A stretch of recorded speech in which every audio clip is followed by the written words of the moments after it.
Hello, je suis Léna, passionnée de bien-être, mieux vivre et spiritualité. J'ai créé ce podcast pour faire connaître au plus grand nombre des méthodes alternatives pour aller mieux, que ce soit physiquement ou mentalement. Quel que soit votre problème, quelles que soient vos croyances, restons ouverts, restons curieux et testons. Bonjour à tous, aujourd'hui on va parler d'une discipline encore peu connue mais très utile puisque j'interroge Jérôme Loza sur ce qu'est la microkiné, à quoi elle sert, pour quelles raisons peut-on aller voir un microkiné, qui peut aller consulter et nous parlons également du protocole. On rentre bien dans les détails et c'est ça qui est intéressant puisqu'il nous explique comment il remonte au traumatisme. Ça peut être d'ailleurs des vieux traumatismes, comme quand on a mal vécu la rentrée au CP par exemple ou un divorce, comment ceux-ci se sont inscrits dans le corps et comment ils s'y matérialisent, mais également comment les organes et tissus sont liés et ça remonte à la conception. Teaser. Le corps humain est impressionnant et on en apprend encore plus dans cet épisode. À tester donc, mais d'abord je vous laisse écouter. Bonne écoute. Bonjour Jérôme. Bonjour Léna. Merci de m'accueillir dans ton cabinet. C'est un plaisir. Au beau matin. Ouais. Alors commençons par la base. Qu'est-ce que la microkiné ? Parce que les gens connaissent les kinés, les ostéos, mais pas forcément les microkinés. Alors dis-nous tout. Alors la microkiné, c'est une technique qui a été inventée par des kinés il y a déjà quelques temps. Et c'était dans une suite, ils avaient été formés en ostéo, ils avaient envie d'autre chose.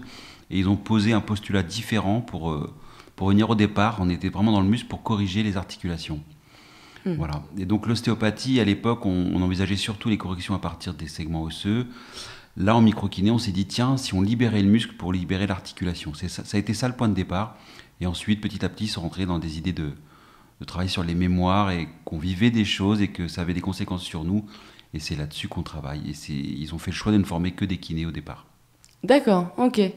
Et ça date de quand ? Alors, je pense que le début de l'histoire, on peut dire que ça commence dans les années 80. Où ils mettent en place le début de la recherche. Et je pense qu'on peut dire que le système devient mature à la fin des années 90, quand je mets le doigt dedans, le système est construit, ressemble à quelque chose et ne bougera pas beaucoup depuis. D'accord, ok. Et alors c'est une technique qui est plutôt récente par rapport à l'ostéo. Je sais pas, l'ostéopathie et les kinés, c'est bien plus vieux, non ? L'ostéo, on considère souvent qu'elle date du début du 20e et qu'elle a évolué. Et c'est rentré vraiment dans nos mœurs il y a peut-être une vingtaine d'années, jusqu'à devenir légal. Enfin, que ça devienne une profession à proprement parler. C'est peut-être ça qui prend plus de temps au final, que ça devienne légal, non ? Oui, puis certaines choses ne le seront jamais. Ça c'est sûr.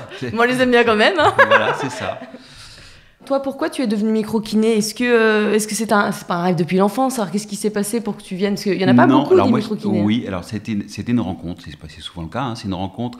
Je finis mes études de kiné pendant lesquelles j'ai eu la chance de rencontrer un ostéo en fin de carrière qui venait nous passer sa façon de travailler. Il a fait le tour de plein de choses et il nous a éveillé à l'importance de l'émotionnel et du vécu global de la personne. Donc je pars faire une école d'ostéo à la fin de mes études de kiné. À l'époque, je suis à Marseille. Et dans cette école d'ostéo, je rencontre quelqu'un qui me parle de microkiné, qui m'explique ce que c'est. Et la façon qu'il a de m'expliquer, en fait, ça me parle immédiatement. Je lui dis non mais c'est ça que je veux faire. Voilà, c'est aussi simple que ça. C'est bien ça. Ouais, et j'ai appelé les copains, j'ai appelé la formation et on a monté le groupe. Et c'était le premier groupe de microkiné de formé à Marseille. Et je pense qu'il n'y en a eu qu'un depuis. Pendant les écoles d'ostéo ? Ou après, du coup ? C'est-à-dire que moi, j'ai arrêté l'ostéo. Ah oui, du coup, voilà. Voilà. Ouais. C'est aussi parce que j'avais été un peu déçu de cette première année par rapport à ce qu'on m'avait déjà montré. Ça correspondait... Il y avait déjà une dissonance dès le départ dans la façon d'envisager les choses. Et j'avais envie tout de suite d'aller plus profond et, voilà, et d'être un peu moins dans le structurel qui n'était pas mon... Et le côté kiné, les études de kiné, t'en avais pensé quoi ? C'est-à-dire que... À l'époque, en tous les cas dans cette école et à l'époque, on a une formation qu'on trouve, en tout cas tout mon petit groupe, là, on trouve ça un peu léger, c'est très orienté vers l'hospitalier. Donc on a l'impression qu'on ne va pas avoir d'outils pour accueillir les gens en libéral. On se voyait avec des outils pour vraiment soigner les gens, enfin en tout cas les soulager de leur douleur. On pense souvent au principe du dos. Et finalement, c'était très très rééducatif. Alors non pas que ce soit pas intéressant, mais c'était pas notre sensibilité et on se trouvait un peu désarmé quand même par rapport à ce qu'on envisageait sur le travail en libéral en cabinet. Et cette rencontre avec cet ostéo, Monsieur Coquillon de La Ciotat, elle a été vraiment révélatrice des envies et de comment on pouvait faire, avec des choses très simples. Ouais, c'était bien parce qu'à l'époque, du coup, c'était tout nouveau. Donc, À l'époque, oui, l'ostéo, elle était quasiment pratiquée que par des kinés et quelques médecins qui s'étaient formés en Angleterre. Donc, on commence à parler de, la reconnaissance de l'ostéo, mais c'est une espèce de mythe qui est repoussé tous les ans parce que c'est assez verrouillé et on ne veut pas en entendre parler, jusqu'à il y a quelques années où on a des écoles d'ostéo ouvertes à des gens qui n'ont fait ni kiné ni médecine et donc l'ostéo devient un métier. Mais jusque-là, c'était quelque chose d'un peu entre deux. C'était pas légalement, c'était très mal encadré par rapport à l'idée qu'un kiné pouvait faire de l'ostéo. Voilà, il y avait plein de. Pourtant, c'est assez complémentaire quand tu y penses. Complètement. Ce qui est malheureux avec la kiné, c'est que ça pourrait être vraiment la kinésithérapie a vraiment une place à prendre dans le système de soins. Mais je pense qu'elle est, en tout cas, c'est mon point de vue, qu'elle aurait pu être amenée à d'autres niveaux. Et c'est peut-être ce qui se passe maintenant, j'en suis un peu plus éloigné, mais elle a vraiment une place dans le traitement entre l'ostéopathie et la prise en charge rééducative. Et il y a tout un tas de techniques manuelles, et il y a plein de kinés qui les utilisent et qui sont très heureux de les utiliser et qui font du bien à leurs patients. Mais ils sont allés chercher sur les côtés, sans rentrer dans des choses très, on va dire, farfelues, voilà, mais juste de poser un regard, qui est souvent le regard posé par l'ostéopathie sur le corps, comment ça fonctionne et comment je peux l'aider. Voilà, il y a un très beau travail des tissus mous qui peut aider énormément de personnes et d'hygiène de vie, quoi. Voilà, apprendre soin de soi. Et est-ce que tu penses qu'il y a beaucoup de personnes qui sont déçues des kinés, qui viennent te voir? Alors, je ne sais pas s'ils sont déçus des kinés, mais j'ai plein de personnes. C'est vrai qu'on vient souvent me voir en ayant déjà vu pas mal de monde. Est-ce qu'il y a beaucoup de gens qui étaient déçus de la kiné? Mais je crois qu'ils n'ont pas eu leur réponse. C'est-à-dire, ils ont envie que leurs symptômes s'améliorent. Ça ne s'est pas passé. Donc il y en a qui vont instinctivement, ou parce que c'est leur culture, d'aller directement voir d'autres gens, et puis ils arrivent directement.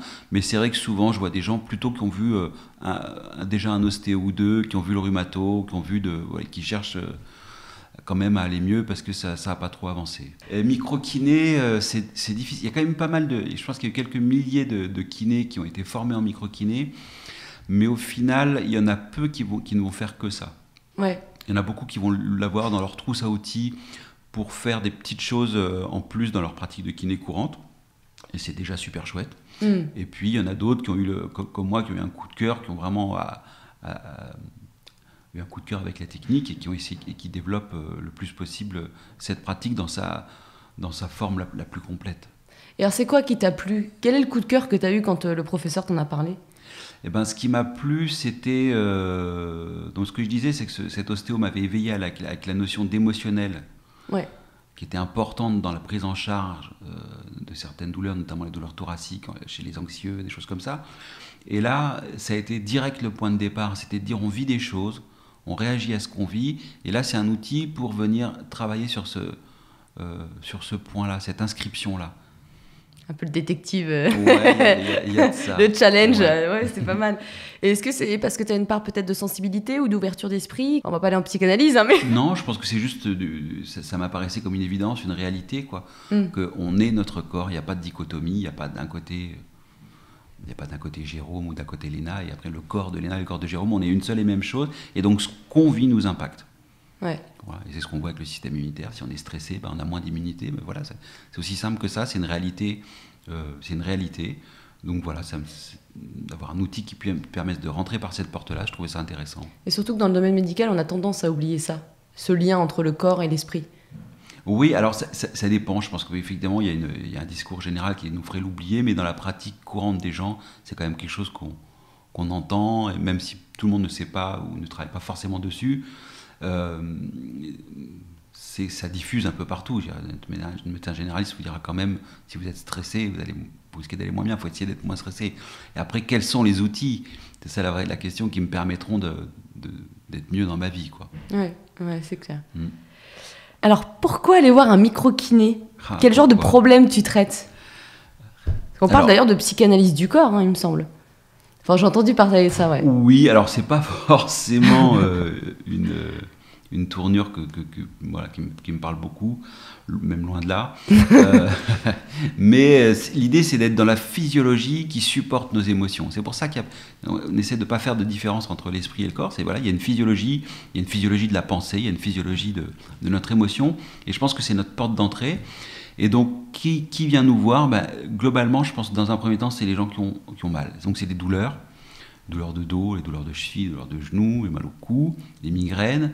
Et ensuite, il y a toute la phase justement des gens qui psychologiquement seraient un peu moins bien, donc qui sont en demande de points d'appui pour aller mieux ou pour être moins dans l'angoisse. Voilà. Donc j'ai beaucoup d'anxieux et j'ai beaucoup de déprimes plus ou moins importantes. Alors voilà, une déprime importante, ça ne se règle pas du jour au lendemain en une séance, mais ça va être un bon point d'appui, et puis pour que conjointement avec d'autres personnes qui vont les aider, ils puissent avancer et s'en sortir. Et aller mieux et retrouver la joie. Voilà. C'est marrant parce que je pensais que ce serait vraiment plus pour les douleurs que, par exemple, tu te sens stressé. Je ne penserais pas aller voir un micro-kiné si je suis stressé ou déprimé. Ouais. Mais c'est pas mal, ça, c'est intéressant, je savais pas. C'est chouette, et c'est ce qui me plaît peut-être ce qui me plaît le plus, c'est de voir les gens évoluer. Et même quand ils viennent pour leur dos, on dit ils en ont plein de dos, mais ils en ont plein de dos, ça veut dire quoi? Ça veut dire que leur vie leur est peut-être difficile. Et ça met en place, ça aide les gens à déclencher des choses, à mettre du mouvement, et ça les aide à se libérer, à décharger, à décristalliser un décès qui les a bloqués dans leur système évolutif. Ils sont restés dans cette période de souffrance. Il y a une part d'eux qui est encore en souffrance, et le fait de venir travailler ça, et quand je dis travailler, on n'est pas dans le verbal, vraiment on passe par le corps, eh bien ça va les faire se libérer et retrouver de la joie, retrouver de l'énergie. Voilà, c'est ça l'idée, c'est de dire qu'on vit des choses et qu'on réagit à ça et qu'on est resté bloqué dans cette réaction. Voilà, donc c'est ça, c'est-à-dire que si on est anxieux, c'est aussi parce que notre corps peut-être a pris une forme à cause de l'anxiété qui n'est pas la bonne. Je vulgarise. Oui, il y a de ça. C'est vrai. Pour que les auditeurs comprennent bien, c'est quoi la différence entre un kiné et un micro-kiné? Pour être sûr, qu'on sache vraiment. Il n'y a pas grand-chose à voir. Voilà. C'est vraiment une approche très différente, très nouvelle. C'est vraiment une création. Il n'y a pas de point d'appui. C'est pas inspiré de la médecine chinoise. C'est pas inspiré. Voilà, c'est vraiment une création. C'est c'est un objet à part. Et le seul lien entre le kiné et le micro-kiné, c'est que le micro-kiné a été kiné. Donc il a tout un bagage, de formation, et de vie, de rencontre du patient. Donc avant de commencer le micro-kiné, on sait déjà ce que c'est que quelqu'un qui a des demandes parce qu'il a mal au dos, parce qu'il a mal au cervical, parce que aussi ils sont en souffrance psychologique. Dans les cabinets de kiné, on rencontre énormément de gens qui sont en souffrance et qui viennent se décharger quand même. C'est ça, en fait, à défaut d'aller voir un psy. Voilà, c'est ça. Et peut-être qu'on est les psys les moins bien payés de France, les kinés. Voilà. C'est sûr. Et ça veut dire quoi, kiné, d'ailleurs? Tu sais, toi, ce que ça veut dire? C'est la racine grecque, c'est kinésis, c'était le mouvement. Voilà, d'accord. Voilà. Donc c'est pour ça aussi, micro-kiné. La racine micro-kiné, elle est venue de l'idée de départ. L'idée de départ de la micro-kiné, c'est de travailler sur les tissus fondamentaux qui constituent le corps, on va y venir après, mais qui sont au nombre de 3. Et l'idée, c'était de dire que c'est la marque qu'il s'était passé quelque chose, c'était que ces tissus perdaient leur vitalité, et donc il y avait des micro-mouvements qui n'étaient plus présents. Donc ça, c'était au départ, on s'est rendu compte que c'était pas vrai, mais que c'était autre chose. Mais le point de départ, c'était microkinésis, les petits mouvements, les infimes mouvements du corps. Donc c'est basé sur quelque chose de faux, c'est ça? Parce qu'au final, on en est venu à penser que c'était plus un rythme qu'un mouvement. On ne s'est pas à penser, ils l'ont démontré. Voilà, qu'il y a des rythmes dans les tissus, mais que c'est pas des mouvements. Oui, Bon, ça bouge, quoi. Voilà. C'est ça, donc c'est pas si mal. Alors, comment ça se passe, toi, au niveau de ton protocole? Le protocole, il est exactement le même pour tout le monde. C'est une suite de gestes qui sont des recherches. Donc, il y a plein de gestes qui vont aller vite. Parce qu'il n'y a rien. Si j'ai rien trouvé, je passe au geste d'après. Jusqu'à ce que je trouve quelque chose. Et ce quelque chose, c'est une empreinte, une marque à la surface du corps qui me signifie que, tiens, là, il y a quelque chose que le corps n'a pas su gérer, qu'il a engrammé. Et à partir de là, je vais chercher qu'est-ce que c'est venu perturber. Et on fait la correction et on passe à d'autres gestes. Et donc le protocole en lui-même sera toujours le même. Je vais toujours faire les mêmes gestes. Ça ne répondra pas aux mêmes endroits d'un patient à l'autre. Donc il y en a un, ça aura été, une toxine, plus une rupture, plus l'entrée à l'école qui a été difficile. Et puis l'autre, on sera juste sur le divorce de l'année dernière. Donc... Alors, mais ce qui est dingue, a priori, c'est que tu arrives à déceler des dates, entre guillemets.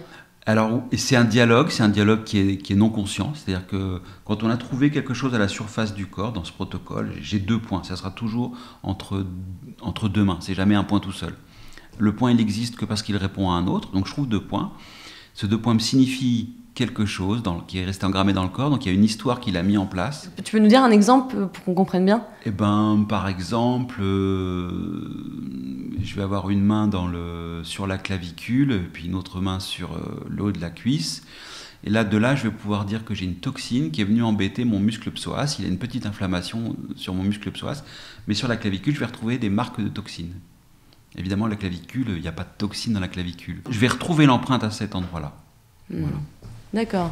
Ouais. Et donc au niveau des dates? Alors au niveau des dates, donc je disais, c'est un dialogue. Donc je retrouve 2 zones de peau qui me signifient qu'il s'est passé quelque chose, qui a été engrammé par le corps. Et donc là, je vais pouvoir demander, ça s'est mis en place quand? Et cette réaction que j'ai dans les mains au départ, qui m'a fait mettre les mains à cet endroit-là, va devenir plus forte quand je serai dans la bonne zone de temps. Donc ça s'est mis en place il y a 1 an, 2 ans, 3 ans. Et quand on arrive sur la bonne zone de temps, il y a quelque chose dans les mains qui me dit, tiens, c'était il y a 4 ans. Bip, bip, voilà. Bip, Mayday. Et aussi étrange que ça puisse paraître, et quand on apprend ça, on se dit, mais qu'est-ce qu'on fait là, c'est n'importe quoi. Et puis il y a une partie des personnes qui vont dire, bon allez, je vais quand même essayer. Et puis quand on essaye quand même, on se rend compte, bah oui, il se passe quelque chose qui est de cet ordre-là qu'on ne comprend pas, mais cette datation est juste. Moi, je sais que j'avais mes voisins du 6e qui étaient venus te voir et c'est eux qui m'avaient parlé de toi, mais j'avais déjà rendez-vous avec toi, donc c'était marrant. Et en fait, ils m'avaient dit « Ah, mais c'est génial, il faut que tu essaies !» Moi, mon fils, en fait, il y avait un rapport avec la date du divorce. Donc, il avait souffert à ce moment-là de je ne sais pas quoi, mais c'était remonté à cette date du divorce. Donc, c'est assez rigolo. Je trouve ça dingue quand même de pouvoir communiquer autant avec un corps. Enfin, c'est génial, t'es master, quoi. C'est super. Bah, c'est assez chouette. Après, c'est vrai que j'essaie de pas trop mettre l'accent là-dessus pour pas que ce soit du... Oui. Voilà, essayer de vraiment que les gens comprennent que l'important, c'est ce qui se passe, les corrections qu'on fait sur le corps. Il est humble en plus. Non, mais parce que voilà, que ça soit pas trop du Madame Irma. Oui, c'est ça. Et qu'au final, parce que ça l'est pas en plus, c'est une étude du corps, donc. Bah non, ça l'est pas, parce qu'au final, on est dans le passé, donc déjà. Ouais.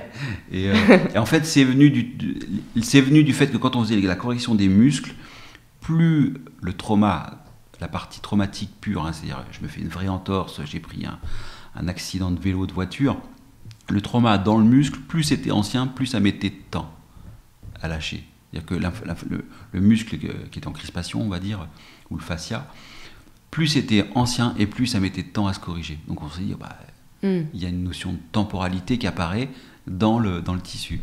Ouais. Voilà, c'est là. Donc on dit, tiens, et quand ils sont passés au niveau du système nerveux et au niveau des muqueuses, est-ce que ça pourrait pas fonctionner comme ça?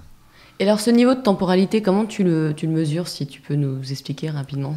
Eh ben, c'est donc ce décompte. C'est-à-dire qu'au départ, on laissait le temps faire et on disait, tiens, plus c'est lent, plus c'est ancien. Et puis, du fait qu'on s'est rendu compte qu'il y avait un certain niveau de dialogue qui passait par les mains, on s'est dit, tiens, est-ce qu'on ne pourrait pas demander quand ça s'est mis en place? Et donc, on a 2 points de surface et on demande, ça s'est mis en place il y a 1 an, 2 ans, 3 ans, 4 ans, 5 ans. Et quand on est sur la bonne zone de temps, enfin... Le corps répond, il y a une réponse dans les mains et qui nous dit, tiens, ça s'est passé il y a 4 ans. Et quand tu mesures, t'es sur le même endroit et t'appuies, c'est ça c'est le même Oui, c'est ça, c'est le même endroit. Et alors chacun aura mis en place sa façon de faire, mais globalement, nous, notre sensation, c'est soit ça rentre, la main rentre et c'est mou sous la main, soit c'est dur, ça résiste. Et quand on est sur la bonne zone de temps, la résistance est augmentée. D'accord. Voilà, donc la réponse est simple. Mais on retrouve ça avec les kinésiologues qui font du testing musculaire.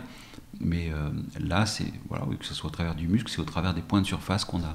Oui, c'est vrai que ça fait penser à ça au kinésiologue. Ouais, c'est intéressant, mais en plus, je suis sûre que des fois, il y a une personne qui vient te voir pour tel truc et puis tu retrouves plein d'autres choses, plein d'autres problèmes, non? Alors oui, c'est une des particularités de la microkiné, c'est que la demande de la personne va orienter la séance, mais nous, on fait le soin complet, c'est-à-dire qu'on se voit souvent comme des femmes de ménage. Donc je prends mon dressing, j'ouvre tous les tiroirs, et puis s'il n'y a rien dans le tiroir, je le referme, mais s'il y a quelque chose dans le tiroir, je le vide et je passe au tiroir d'après. Jusqu'à temps que je retrouve la cravate jaune dont on a parlé au début. Des fois, elle est dans tous les tiroirs, la cravate jaune. Mais sinon, on fait vraiment l'ensemble du soin, et donc on va se retrouver à aider sur le digestif, même si la personne vient pour une épaule. Mais il faut comprendre qu'il y a tellement de choses qui peuvent générer le symptôme pour lequel on vient, que de faire une lecture large, en soi, c'est intéressant, quoi. Ouais. Oui, parce qu'il y a plusieurs facteurs. C'est plein de facteurs. On peut avoir un cumul qui va nous amener aux mêmes symptômes. Je suis fatigué, c'est quoi? Je peux être un peu en déprime. Donc il y a du bof qui me fait que, oui, j'ai moins d'énergie parce que j'ai moins d'envie. Mais je peux aussi avoir eu une surrénale qui a été fatiguée parce que j'ai été soumis à pas mal de stress. Je suis pas en burn-out, mais j'aurais pu. Mais donc je suis quand même dans une physiologie de l'action qui est un peu ralentie. J'ai du mal. Je peux avoir un problème au niveau nutritif, donc j'ai un intestin grêle qui assimile moins bien, donc évidemment j'ai moins de micronutriments, donc là aussi j'ai moins de ressources, donc c'est un ensemble de choses qui font que je vais moins bien que mon potentiel. Ouais. Intéressant. Je te demandais comment tu sens les traces de certains traumatismes dans le corps, mais je ne sais pas s'il y a d'autres manières que ce que tu viens d'expliquer. Quand tu sens une zone dure, non, c'est toujours ça. C'est toujours ça. Je peux expliquer d'où ça vient. C'est-à-dire qu'au départ, la microkiné, c'est vraiment parti à partir du muscle. Parce que c'était des pratiquants d'ostéopathie, qu'on appelait la thérapie manuelle à l'époque, c'était un cours ostéopathique, enfin une école. Et on pensait la correction en disant on va manipuler l'os, à partir de l'os, pas l'os, mais à partir de l'os, pour libérer l'articulation. Ils se sont dit mais non, mais en fait, ça pourrait être pas mal, si je libère le muscle, je libère l'articulation, vu que c'est les haubans qui tiennent l'articulation, c'est les muscles. Ben oui, d'accord, mais comment je sais quel muscle? Sur un genou, je peux encore me débrouiller, mais sur un dos, il y a tellement de muscles, où est l'information qui verrouille? Et c'est là qu'il s'est passé quelque chose, il y a eu une inspiration, ils se sont dit mais comment se mettent en place les muscles au niveau embryologique?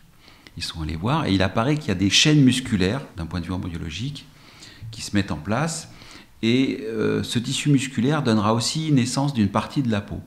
Et c'est là où est le truc qui a mis en place la microkiné, c'est qu'il y a une partie de la peau qui va devenir le reflet de l'état du muscle.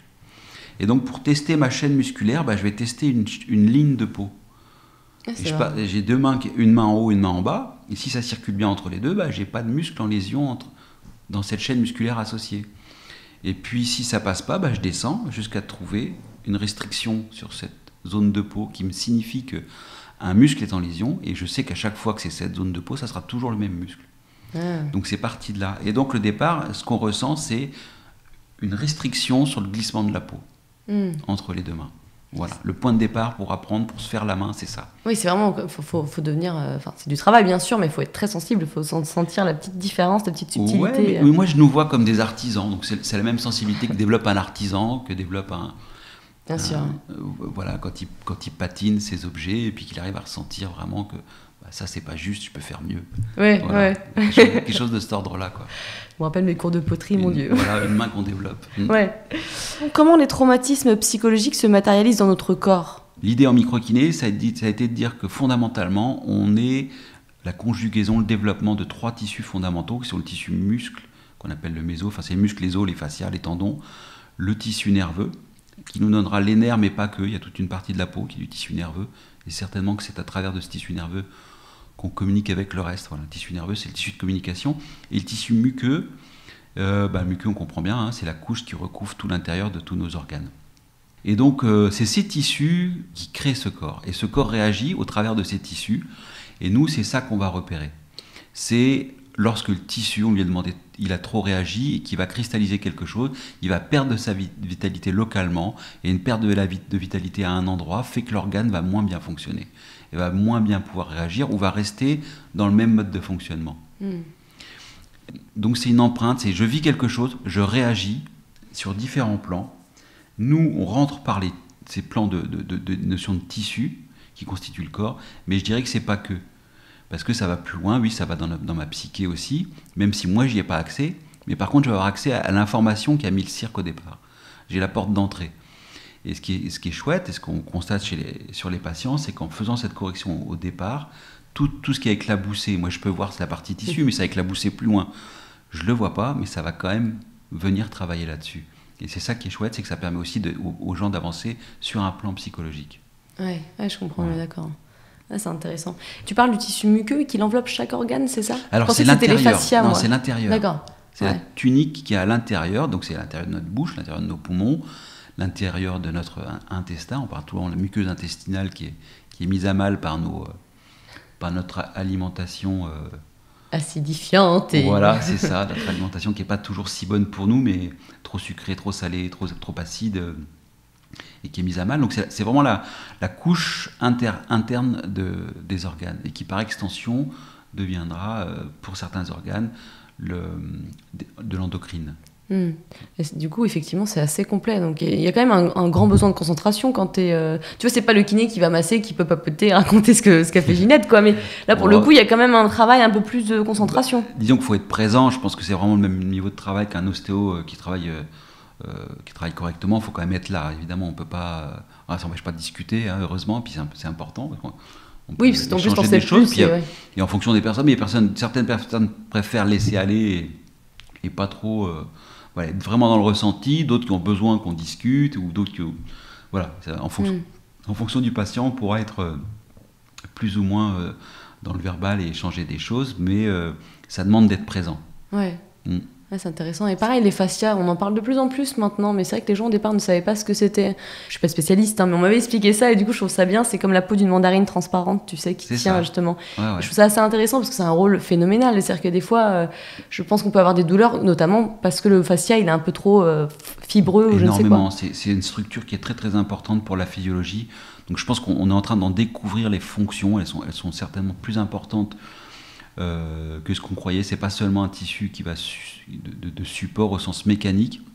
Il y a une Italienne qui bosse énormément là-dessus, qui a sorti des choses très intéressantes. On comprend mieux pourquoi les fascias au niveau lombaire sont importants dans les douleurs lombaires. Mais ça va aussi, c'est pas que mécanique, c'est aussi dans la physiologie de nutrition des zones. Ça apporte, enfin voilà, il y a plein de choses. Il y a un petit film super intéressant à voir qui s'appelle Voyage sous la peau sur les fascias, où c'est un chirurgien, un neurochir ou un chirurgien de la main, je ne sais plus bien, qui a tourné ça en endoscopie, donc avec des petites caméras sous la peau. On voit le fascia vivant. On voit à quel point l'eau est importante. Il y a de l'eau partout, c'est des gouttelettes, c'est magnifique. Et voilà, c'est une structure très très importante, mais en microkiné, il faut bien comprendre que c'est une partie des tissus sur lesquels on travaille. La fasciathérapie, on va être vraiment dans le fascia, donc que ça. En microkiné, le fascia est une partie du tissu qu'on appelle le mésoblaste et qui est un tiers de l'ensemble, qui est constitué de 3 tissus. Ouais. Ok. Je me demandais, tu peux remonter jusqu'à quand au niveau des informations? Parce que bon, au bout de 20 ans, je ne sais pas si tu peux compter. Non, il n'y a pas de... C'est-à-dire que dans l'absolu, les informations sont là. Pourquoi dans telle séance, ça va venir travailler là-dessus? Pourquoi dans telle séance, on n'évoquera pas ce qui s'est passé dans les 1 an, 2 ans? Je pense que ça vient vraiment de l'orientation de la demande au départ. C'est la demande de pourquoi vient la personne qui fera que ça va orienter ce qu'on va retrouver. Et, voilà, je peux retrouver régulièrement des gens qui sont en difficulté dans le monde du travail. En tous les cas, le monde du travail est anxiogène pour eux, en dehors d'un management malveillant. Juste chez eux, c'est compliqué d'être bien dans le monde du travail parce que l'école a été compliquée pour eux. Et souvent, on va retrouver cette étape assez fondamentale qui est l'entrée au CEP. Parce que l'entrée au CEP, c'est vraiment, faut rester assis. Et alors peut-être moins maintenant, mais en tous les cas, pour les gens de ma génération et encore plus avant, c'était une étape où on rentra, attention, tu vas apprendre à lire, attention, tu vas apprendre à compter, donc sois sage.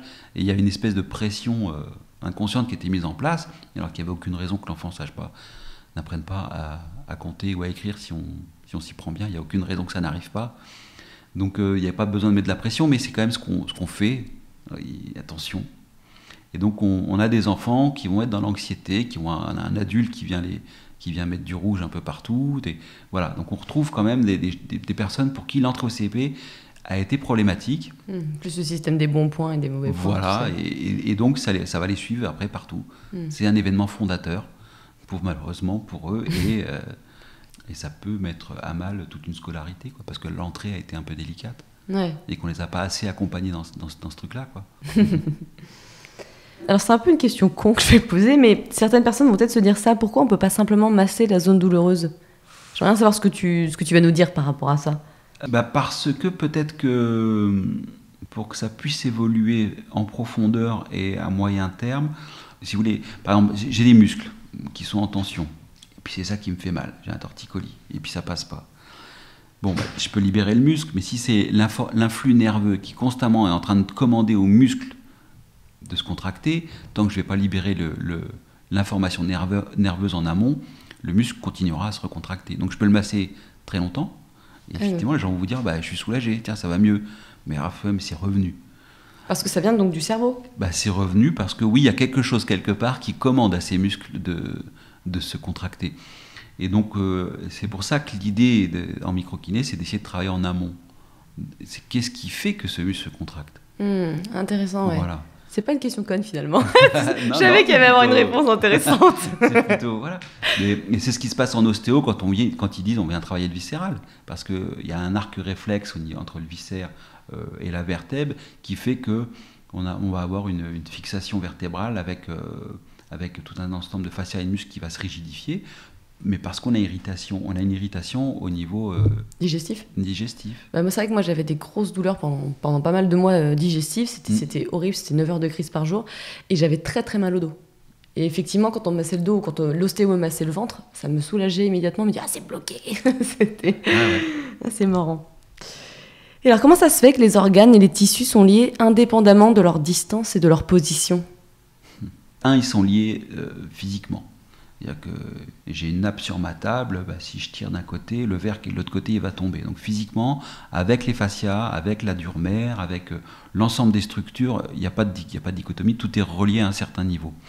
Je pense que cette distance, elle vient aussi du fait qu'en microkiné, il y a une notion holographique. Donc on travaille à partir de la surface du corps, qui est une représentation de l'intérieur. Et donc j'ai des points de surface qui sont le reflet, qui sont un lien vers quelque chose qui est plus loin, mais la zone de peau correspondante, elle est là, et ça vient du fait qu'au cours du développement, on a des somites.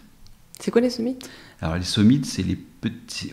on va reprendre alors, au départ. Donc tout au départ de l'histoire, on est à un moment, une fois qu'on a dépassé la fécondation, on arrive à un moment où on est un disque, qu'on appelle un disque tridermique, et donc on retrouve la mise en place de nos 3 tissus. Fondamentalement, au départ, on est un disque formé de 3 couches, de 3 tissus. Sont la base on du retrouve nos développement. 3 tissus, méso, ecto-endo. Cet ensemble, ce disque qui va, je fais un peu grossièrement, mais ce disque va s'allonger, va se recourber et va nous faire grossièrement un tube segmenté, avec plein de petits segments qu'on appelle les somites. Et dans chaque somite, j'aurai ces 3 tissus. J'aurai toujours ces 3 couleurs-là, qui à terme me donneront un organe, avec un système musculaire associé qui va me donner un bout d'une jambe, un bout d'un bras et un bout des muscles du dos. J'aurai la muqueuse associée de cet organe, et j'aurai un système nerveux associé à cet organe, donc un système nerveux lié à l'organe lui-même, mais aussi à distance, c'est-à-dire vraiment le système nerveux des mains, des pieds. Donc j'aurai toujours un lien avec ce somite. Ce somite va se développer et me donnera toujours un organe avec une muqueuse associée, un système nerveux associé, un système musculaire associé, même à distance. Mais fondamentalement, ce somite-là, même si je suis sur ma main, je serai toujours lié à cet organe-là. Au départ. Ils étaient ensemble au départ. Ah, c'est dingue. Ouais. Et donc c'est ça qui fait que je peux être à distance, mais en même temps, je suis sur le côlon quand je suis sur mon ensemble cervical. D'accord, oui. Ou par exemple, quand tu es sur ton pouce, tu es sur quelque chose ou... Voilà. Quand on est sur le pouce, on est sur un ensemble qui part du haut des cervicales, donc ça on le comprend bien, mais qui est relié pour nous à l'ensemble des gros vaisseaux. D'accord. Est-ce que par exemple, je ne sais pas à quoi est lié l'œil, mais par exemple si on voit moins bien, est-ce que ça peut être lié à quelque chose Alors l'œil, il va être associé au viscère du crâne. D'accord. Et donc on retrouve le même développement, mais au niveau du crâne, de ce qu'on appelle les arcs branchiaux, donc ça va se développer. Et ça va former le crâne. Donc le crâne est, d'un point de vue embryologique, une somme de plusieurs vertèbres. Et si tu te prends un petit coup, est-ce que du coup un petit coup dans cette zone, est-ce que c'est pour ça par exemple tu vois moins bien, ou ça peut être une explication? Je vulgarise aussi, hein, mais... Ouais, alors, je dis pas que ce serait impossible, mais peut-être. Mais c'est pas comme ça, c'est pas à cet endroit-là que ça va se passer principalement, à la vue en tout cas, quoi. Je crois pas. Non, j'essaie de trouver un exemple concret, mais... Mais parce que la vue, on a des muscles associés. Par contre, ce qui veut dire qu'on a des gens qui perdent quelques degrés de vue après un choc émotionnel, et on peut avoir des muscles de l'œil qui viennent réagir à ce qu'on vit. Donc il y a les muscles de l'œil, internes à l'œil, mais tous les muscles directeurs. Et c'est quoi les muscles directeurs? Il y a le grand droit, le grand oblique, il y a toute une série de muscles qui fait qu'on arrive à regarder en haut, en bas, à droite, à gauche, à faire et surtout aussi à converger et diverger. Et ça, c'est important sur la mise au point. D'accord. Et par exemple, le foie, ça va être lié à quelque chose en particulier? Le foie associé aura toujours une chaîne musculaire qui va inclure les croisés, par exemple, les ligaments croisés du genou. Donc là, il y a un muscle, il y a un bloc musculaire associé qui est au niveau du dos, donc au niveau des vertèbres thoraciques. J'aurai une chaîne musculaire associée qui va vers les membres inférieurs, qui inclut les ligaments croisés, par exemple, dont les ligaments croisés pour nous sont associés au foie. Et j'aurai toujours un système nerveux associé, et bien, la muqueuse du foie associée, quoi. Encore une question con. Ouais. Mais j'y vais au placer pour savoir. Si jamais, par exemple, tu te fais les ligaments croisés au ski, ça ne va pas interagir avec le foie. C'est quand même indépendant. Il y a pas de. Est-ce qu'il va y avoir une réaction? Non, je pense pas. Voilà, je pense pas, mais fondamentalement, on est dans l'arborescence liée au foie. En tous les cas, dans notre façon de voir. Voilà. En tout cas, tout ça, ça fait quand même penser au point d'acupuncture pour le coup, je trouve. Alors, un minima, hein, oui, bien sûr, c'est bien différent, mais. C'est-à-dire qu'il y a de ça dans l'idée qu'à chaque organe, je vais avoir une chaîne de fascia, muscles associés, mais quand on les superpose, ça ne matche pas assez. Et aussi, il y a des organes qu'on va pas trouver, qu'on trouve en médecine chinoise, mais qui ne sont pas au sens. Oui, bien sûr. Qu'on ne trouve pas, le triple réchauffeur. Oui, je me souviens de ce truc-là. Parce que j'avais fait des études. Voilà, le triple réchauffeur, il n'est pas physiologique, classiquement parlant. Nous, on aura toujours des organes qui sont issus des somites embryologiques, donc c'est vraiment nos organes. Oui, non, bien sûr, c'est plus beaucoup classique. plus. Ouais, physique. Mais voilà, certaines choses se recoupent sur le gros intestin grêle, au niveau des méridiens, et certainement parce que les méridiens ont un support bioélectrique du fascia. Enfin, ça, c'est mon hypothèse à moi, mais il y a des choses de cet ordre-là, certainement, quoi. Ouais. On parle de 30 étages corporels. Qu'est-ce? Eh bien, les 30 étages corporels, ça vient de... Justement, on revient à cette idée d'embryologie, et qu'il y a un moment, chaque organe correspond à un somite. Donc, avant qu'on devienne un embryon, quand on est encore... avant qu'on devienne qu'on passe au stade fœtal, qu'on est encore au stade embryonnaire, le corps ressemble grossièrement à une succession de somites, donc un grand tuyau avec plein de petits segments. Et il y a un moment, on a posé qu'il y avait 30 segments qui me donneraient 30 organes. Et 30 segments, est-ce que c'est pas 30 somites? Non, c'est pas Si, c'est ça. Après, il faut comprendre que ça reste arbitraire parce que le nombre de somites évolue. C'est-à-dire qu'il augmente pour ensuite diminuer au cours du développement embryonnaire pour se fixer à un moment. D'accord, donc ça revient en fait à ce qu'on vient de dire, c'est que c'est lié, c'est que c'est lié avec le système nerveux, etc. D'accord, ouais. Et donc les 3 tissus de l'embryon, c'est quoi? C'est ce qu'on c'est ce qu'on disait au début. Voilà. À la fois le nerveux, Il faudra que je révise. Le nerveux, le muqueux et ce qui est associé au muscle. D'accord. Ouais. Est-ce qu'il y a des limites au microkiné? Peut-être un corps trop fatigué. On ne pourrait pas faire une séance complète parce qu'il n'aurait pas les ressources. Parce que c'est les séances qui peuvent vraiment fatiguer, c'est les séances qui peuvent libérer les toxines qui étaient enchâssées dans les tissus. Donc s'il n'a pas assez de vitalité, de ressources, ça pourrait être une limite, ou en tous les cas de segmenter la séance. Ouais. Mais les gens ne comprendraient pas bien qu'on fasse c'est compliqué ça. 2-3 petits trucs, mais en tous les cas de contre-indication, j'en vois pas vraiment, parce que c'est tellement doux, et voilà. Et par exemple, quand une personne... Est-ce que tu as pas mal de personnes qui viennent te voir qui ont un cancer? Pas mal, non. Je vois plutôt des gens qui viennent après pour s'aider. Mais je peux pas dire que j'en vois pas parce que j'en vois quand même. Des gens qui ont... Et ça, on peut aider l'organe en question ou... On aide à soutenir. Voilà. J'ai beaucoup de personnes qui viennent entre les phases de chimio, c'est-à-dire que pour aider l'organisme à supporter. Voilà. Finalement, on aide à enlever tout le reste pour qu'il n'y ait plus que ça. Oui, c'est déjà pas mal. Hein. Voilà, il y a quelque chose de cet ordre-là pour essayer d'aider la personne à avoir le plus de vitalité possible.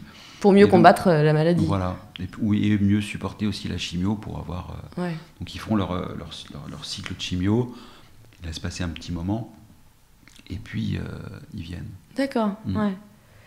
Et combien de séances de microkiné il faut en moyenne ? Hors cadre particulier, le discours, en tout cas celui que j'ai, c'est on fait une première séance par rapport à votre demande. Et alors, si on vient pour ce que j'appelle un petit truc, c'est un torticolis, machin, ça doit être réglé. Voilà. Et je dis aux gens, si c'est pas réglé, vous me rappelez, on revient dessus. Voilà. On revient un petit peu dessus, mais ça doit être réglé. Mais si on est sur des choses un peu plus profondes, on fait une première séance, on voit ce qui se passe, et une deuxième à 6-8 semaines. Et déjà, on aura fait une bonne partie du travail qui peut être fait en microkiné, et en fonction peut-être une troisième, mais un peu plus loin dans le temps. Il y a certaines choses, il faut comprendre que certaines hernies discales, pour qu'elles cicatrisent, ça prend du temps. Et donc l'idée, c'est pas de dire que la microkiné va On va soigner une hernie discale du jour au lendemain, mais c'est remettre du potentiel dans le corps pour qu'il puisse s'offrir cette cicatrisation.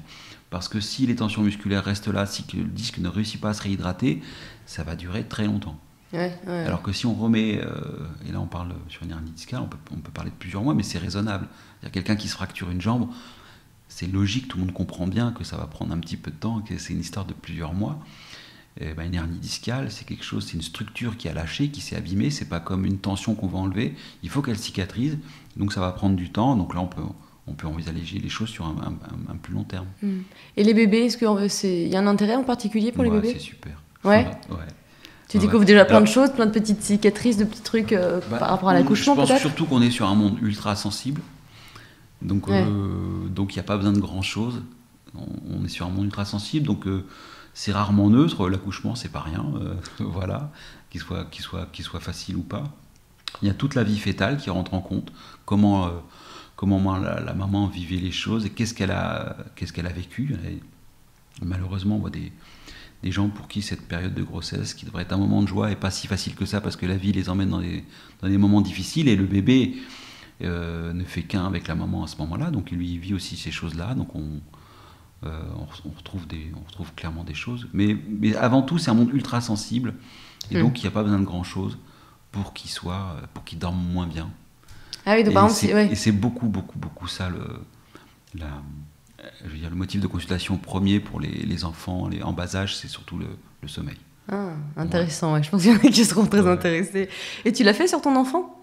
Bah oui, bien sûr. Ah, il dort super bien. Ouais. Ah, c'est marrant.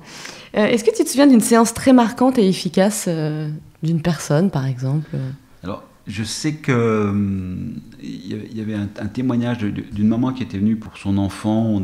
Je dirais qu'on devait être dans les 4-5 ans peut-être. Elle vient pour du digestif et puis elle me dit mais en plus il fait de l'orthophonie parce qu'il bégaye et voilà. Et puis elle revient pour la deuxième séance et puis donc moi j'avais surtout noté qu'on était là pour le digestif. Et puis elle me dit ouais c'est bien ça, franchement ça c'est pas parfait mais ça l'a bien aidé et puis mais surtout il bégaye plus. Ah, et ça, j'ai trouvé ça génial parce que elle m'a dit ça avec presque les larmes aux yeux parce que quand je pense qu'on a un enfant qui commence à vraiment bégayer, on sait que c'est une vraie charge pour beaucoup de choses quoi. Et là voilà. Et donc c'est ces choses là qui m'ont marqué, où les gens que j'ai eu la chance de voir un petit peu plus qu'une ou deux fois, je les ai vus 2 fois puis je les revois l'année d'après et je les ai vus vraiment évoluer. C'est-à-dire déposer des déprimes ou des systèmes de vie dans lesquels ils étaient empêtrés et puis voir qu'ils ont fait du chemin quoi. Ouais, ça fait plaisir. Ouais, c'est chouette. Je pense que c'est ce qui me plaît le plus dans la microkiné, c'est que c'est un outil qui aide à évoluer. Ouais. C'est dur à saisir comme ça parce que il travaille avec ses mains, mais il y a quelque chose de cet ordre-là quoi. En libérant des choses qui nous ont freinés, on se remet dans un chemin évolutif. Et c'est le but de la vie en plus. Ouais. Tu disais tout à l'heure que chaque personne, chaque microkiné, il mettait un petit peu sa petite sauce. Hein. Est-ce que toi, tu as mélangé ça à d'autres disciplines, d'autres capacités peut-être? Oui, il y a toujours un cœur de travail qui est vraiment la microkiné avec son protocole classique. Et du fait que c'est un protocole qui peut aller assez vite, il y a un espace de temps qui me permet de venir retravailler peut-être sur un plan un peu plus énergétique éventuellement, ou même si c'est pas un mot que j'affectionne plus que ça, mais quand même oui, enfin c'est toujours autour de la microkiné, mais il y a la dimension énergétique qu'on peut pas nier, elle est là.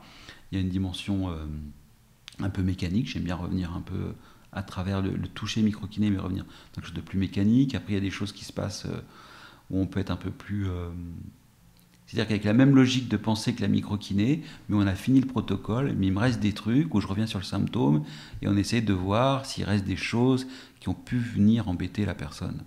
Voilà, donc c'est la même chose mais en plus instinctif. Donc un peu plus spirituel quoi.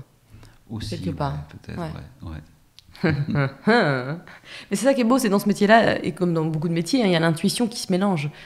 Donc au bout d'un moment, vous connaissez un peu le corps, vous connaissez aussi, je pense qu'il y a une communication. Ouais, il y a des choses qui sont vraiment, qui sont clairement de l'air de.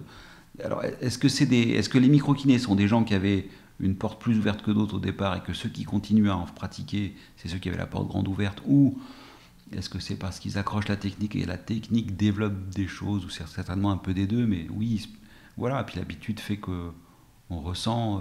Il y a un sixième sens qui se ouais, développe. bien sûr. Mais comme dans toute personne qui pratique beaucoup quelque chose. Ouais, il y a quand même des fois des gens qui restent dans leur truc et leur protocole et basta. Hein. C'est un peu ce qu'on pourrait reprocher. Hein. Alors, on va finir par un petit jeu de questions-réponses. L'idée, c'est de répondre rapidement à une petite série de questions. Si tu étais alors, sur une île déserte ou bref, tu n'avais qu'un seul livre à prendre, ça serait lequel ? Oh là là. J'ai un petit faible pour la littérature de science-fiction un peu élaborée. Et j'aime beaucoup Pierre Bordage, donc je pense que j'emmènerai un livre de Pierre Bordage, peut-être Les Guerriers du Silence, qui fait un petit peu peut-être... Les Guerriers du Silence. Mais c'est vraiment parce que j'aime bien le... J'ai presque un peu honte de... ça fait pas très... ça fait pas très avancé, mais j'adore ce bouquin. C'est de l'aventure, hein, c'est de la SF aventure, c'est un peu comme les gens qui auraient aimé Games of Thrones ou des genres de trucs. Voilà, ouais. Parce que c'est divertissant. Ouais, là. Le monde est un peu trop sérieux en ce moment, alors bon. Une habitude à supprimer ? Le café, ouais. Tu ne sais pas ce que tu as pris tout à l'heure, non ? C'est ça, c'est un petit café. Mais voilà, j'aime bien ça. Et j'aime beaucoup le rituel. Et ça, je ne supprimerai pas d'aller boire un petit café. En ce moment, c'est difficile, mais un petit café sur le bar, même rapidement, et d'écouter un peu les discussions du matin. Ouais, c'est vrai que c'est sympa, ouais. Une habitude à prendre ? J'ai pratiqué à un moment énormément le yoga Ashtanga, que j'ai laissé un peu de côté. Et peut-être que même une seule salutation au soleil tous les matins, je crois que ça vaut de l'or. Ouais. Ouais, moi je trouve j'ai un peu du mal parce que des fois au niveau des ischios, je suis pas très souple, donc il faut que mon corps soit un peu chaud pour que je le fasse bien. Donc il en faut plusieurs, c'est ça. Voilà. Il en faut 10. Quel conseil tu donnerais pour garder la forme ? Mettez du plaisir dans votre vie. Ouais. Du plaisir et de envie de faire des trucs, quoi. C'est vraiment le message 2021. Ouais. Je l'entends beaucoup, notamment avec certains médiums et tout. C'est ça, il faut vraiment retrouver du plaisir dans la vie, quoi, parce que sinon... Est-ce que tu connais un moyen de se relaxer rapidement ? Je ne sais pas si ça marche pour tout le monde. En tous les cas, un truc qui vaut aussi de l'or, c'est de mettre l'expiration dans sa vie, d'expirer, vider, souffler. Une fin de journée, un milieu de journée, on vide, on expire, et c'est tout simple. Mais c'est super, ouais. Ouais. Parce qu'on décharge. C'est une manière toute bête de décharger. Ça a un support physiologique qui s'explique, c'est intéressant. On bascule sur l'autre système nerveux que celui du stress, quoi. Ouais. J'ai pas assez de temps, je cours, j'ai plus d'air. Ouais. J'expire, je vais retrouver de la place pour mettre de l'air. Exactement, ouais. Est-ce que tu as un mantra ? Oh, un mantra. Profite, t'as de la chance. Quel conseil tu pourrais donner à ton plus jeune toi, 15 ans, 20 ans, 15 ans auparavant ? J'en aurais plein, mais si on parle en tous les cas, dans le cadre de la mycokiné, c'est de ne pas chercher absolument à avoir un résultat. D'être plutôt un pivot de neutralité qui va permettre à l'autre de faire son chemin. Ouais, c'est bien dit ça. Ouais. C'est beau. Merci Jérôme. Avec plaisir, c'était super chouette.